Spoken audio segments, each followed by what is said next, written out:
class marshals for inviting me here today. The last time I was invited to Harvard, it cost me $110,000, so you'll forgive me if I'm a little suspicious. Ladies and gentlemen, class of 2000, 15 years ago, I sat where you sit and thought what you are now thinking. What's going to happen to me? Will I find my place in the world? Am I really graduating a virgin? I still have 24 hours. Roommate's mom's pretty hot. I swear she was checking me out. On a more sincere note, I really miss this place. I especially miss Harvard Square. It's so unique. Nowhere else in the world will you find a man with a turban and a Red Sox jacket working at a lesbian bookstore. Hey, I'm just glad my dad's working. On August 8th, the Harvard class of 2000 met Conan O'Brien. Once a Harvard student himself, he delivers an accurate, powerful, and humorous message on the human experience before, during, and after college, especially after college. Let's just put it this way. Your education will always stick with you, sometimes in a bad way. For Harvard students, that's doubly true. You've got a pizza stain on your shirt. Yeah, got it. And you went to Harvard? A commencement speech by Conan O'Brien. Although many of you may see me as a celebrity, a member of the cultural elite, a demigod, if you will, maybe the father of your future child, you must know that I was once a student here, just like you. I moved here in the fall of 1981 and lived in Hallworthy. I was, without exaggeration, the ugliest picture in the freshman Facebook. When Harvard asked for my photo, I thought it was just for the records. So I literally jogged in the August heat to a nearby passport office and sat for a morgue photo. To make matters worse, they put my face next to the face of Catherine Oxenberg, a stunning blonde actress who had been accepted to the class of '85 but deferred her admission to join the cast of Dynasty. Folks, my face would look bad next to anyone's picture. But next to Catherine Oxenberg's, I looked like a mackerel who had been in a car accident. You see, back then I was 6'5" and weighed 150 pounds. Recently I had some structural engineers run those numbers into a computer, and according to the computer model, I collapsed in 1987, killing hundreds in Taiwan. After freshman year, I moved to the Mather House. Mather House, incidentally, was designed by the same firm that built Hitler's bunker. In fact, if Hitler had conducted war from the Mather House, he would have shot himself a year earlier. I know what you're thinking, Harvard. You're thinking, well, 15 years seems like a long time ago, right? Yes. 15 years ago, when I had my class day, each of you would have been 7 years old. 7 years old. You know what that means? That means back then, I could have beaten any of you in a fight. And I mean bad. It would have been no contest. Seriously, if anybody's a time machine, I will go back in time and whip your 7-year-old butt. I know what you're thinking. You're thinking, well, what's life going to be like when I leave Harvard? Let me tell you. When you leave these pearly gates and re-enter society, one thing is absolutely certain. Everyone out there is going to hate you. Never tell anyone in a roadside diner that you went to Harvard. The correct response to, where did you go to school, is, why, school? I never had much the way of book learning and such. Then hop in your BMW and get out of there. You see, you're in for a life of, and you went to Harvard? Mess up the change in a transaction, and it's, and you went to Harvard? Ask the Home Depot employee how these jumper cables work, and it's, and you went to Harvard? Forget just once that your underwear goes inside of your pants, and it's, and you went to Harvard? Get your head stuck in your niece's dollhouse because you wanted to see what it would be like to be a giant, and it's, Uncle Conan, you went to Harvard? But in order to truly understand what life's going to be like for you after Harvard, I'm going to tell you my life story. One, because my story might give some of you hope. And two, because it is a huge rush to get in front of 6,000 people and talk about yourself. After graduating in May, I moved to Los Angeles and got a 3-week contract at a small cable show.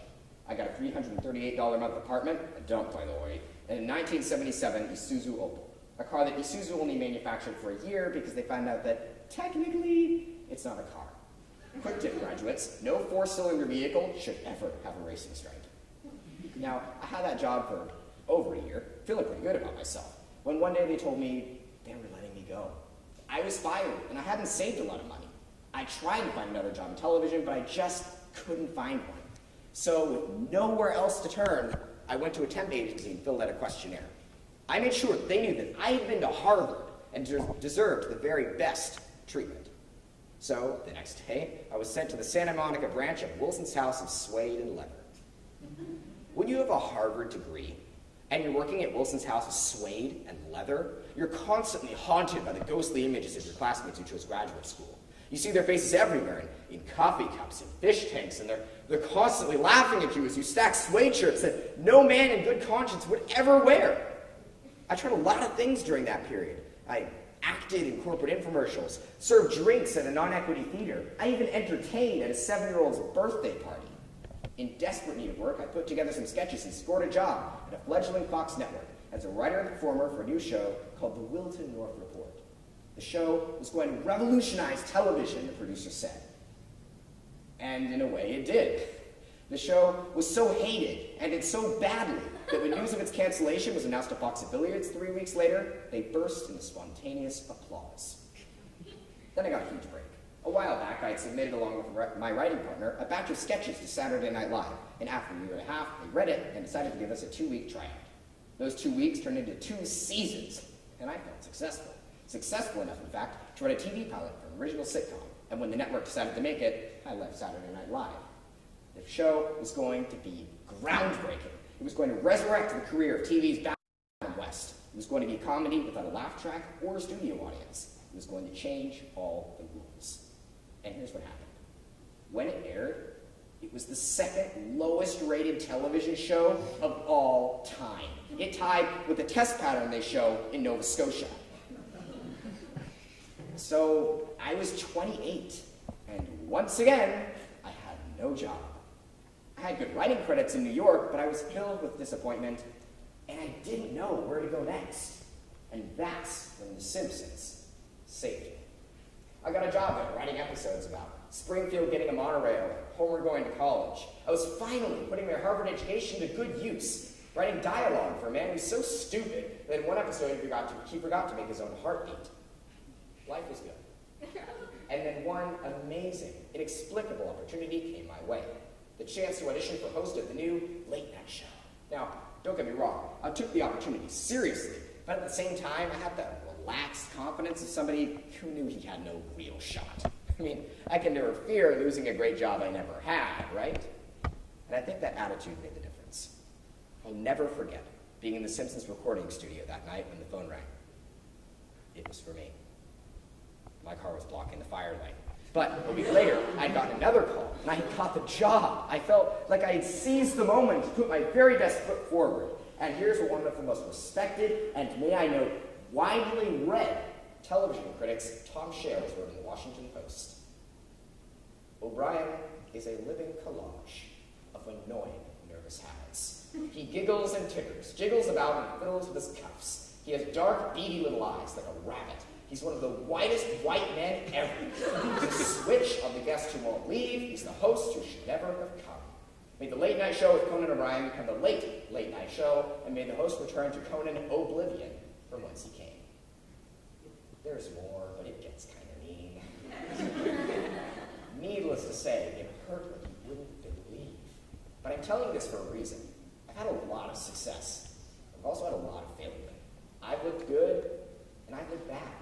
I've been praised, and I've been criticized. But my mistakes have been necessary. Except for Wilson's House of Suede. That was just stupid. The point is that every time I failed, granted it was bruising and tumultuous, but every single failure was free. And today, I am as nostalgic for the bad as I am for the good. So that's what I wish for all of you. The bad as well as the good. Fall down, make a mess, break something occasionally. And remember, the story is never over. If that's all right with you, I'd like to read a little something from just this year. Somehow, Conan O'Brien has transformed himself into the brightest star in the late night firmament. His comedy is the golden standard, and Conan himself might not only be the brightest and most inventive wit of his generation, but quite possibly the greatest host ever. Ladies and gentlemen, class of 2000. I woke up this morning as proof that when all else fails, there is always delusion. I'll go now to make bigger mistakes and to embarrass this fine institution even more. But before I leave, let me leave you with one final thought. If you can laugh at yourself loud and hard every time you fall, people will think you're drunk.